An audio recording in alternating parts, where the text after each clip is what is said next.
Fireworks erupted live on GB News as a fiery debate over NHS nurse pay exploded into chaos, and it only got hotter from there. It began as a routine discussion, but it didn't stay that way for long. Political commentator Fahima Mohammed and presenter Nana Akua collided on air in a blistering exchange that sent shockwaves through the studio. The topic? Whether Britain's NHS nurses should accept the government's 3.6% pay rise offer or fight for more. Don't forget to like, comment, and subscribe to Next UK, your go-to for real stories and sharp analysis. Fahima didn't hold back. She slammed the government's offer as insulting, arguing that the headline figure of £30,000 a year is a mirage. Once inflation is factored in, she claimed, nurses' real wages have plunged by a staggering 26% since 2010. Public sector pay, she said, has consistently trailed behind the private sector, and the consequences are dire. Nurses are now earning less in real terms, she insisted. They don't get overtime bonuses like private workers. Their pensions have been reduced. They're being crushed by student debt. And now we have over 26,000 nursing vacancies in the NHS. Burnout is rising. Services are collapsing. But then came the snapback. Presenter Nana Akua hit back hard. She dismissed Fahima's argument as misleading and claimed the public had had enough of being emotionally blackmailed. People knew what the job paid when they joined, she argued.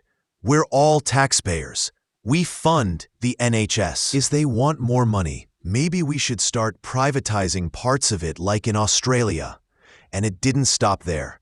Nana doubled down, citing figures from nurses.co.uk that suggest senior nurses in Band 8 can earn over £100,000.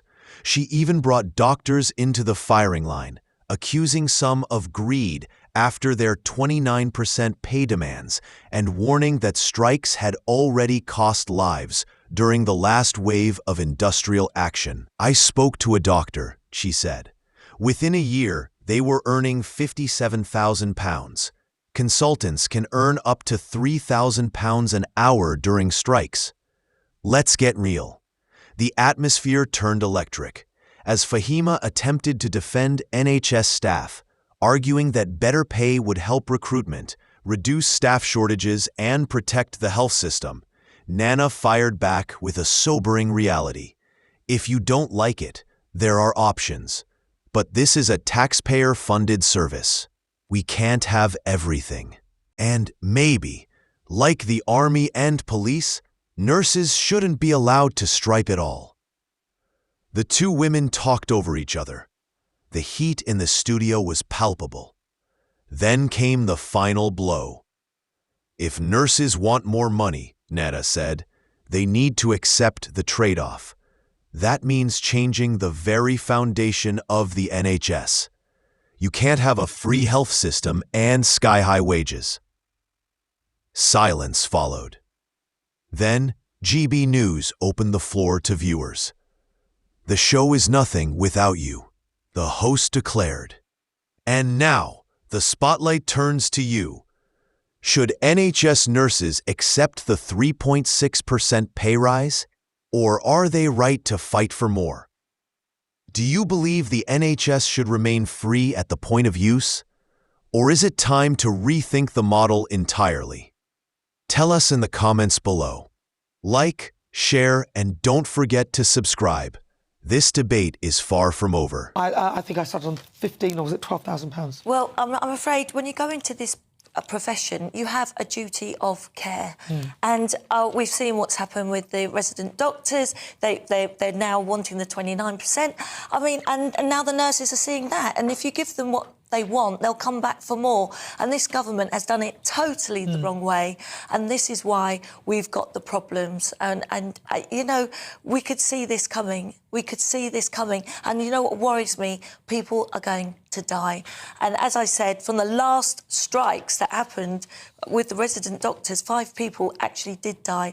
And the nurses have seen the pay rise that they've got. The nurses are now seeing what making sure this government has given the doctors, and now they want a piece of the cherry. No, and when does this stop? They cannot put their own greed before patients. If anything, the nurses deserve more.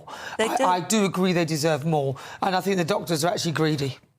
I do think they have a golden pension. I mean, unbelievable. Never seen anything There's like still 100,000 vacancies in the NHS available. So obviously there is a lack of skills. People that are complaining, go be a doctor. In my family, we have doctors. We have people. My sister works in the top, of the world industry banking. I, myself work within the Ministry of Justice. People talk so much, but they themselves cannot match our education or academics or the skills and talents that are needed. The salary of the job when you join, and then when you get there, and it's not just a salary; it's the working conditions. Well, it's not. Yeah, okay, that's fine, but that's with every job, and hopefully we're trying to aim to improve. Everyone can even we aim things. to improve, but the bottom line is, the salary of the job that you've joined, and you also know that you get this absolutely incredible pension, which is 75% of your pay. And when there are strikes, the consultants who take over can earn up to £3,000 an hour.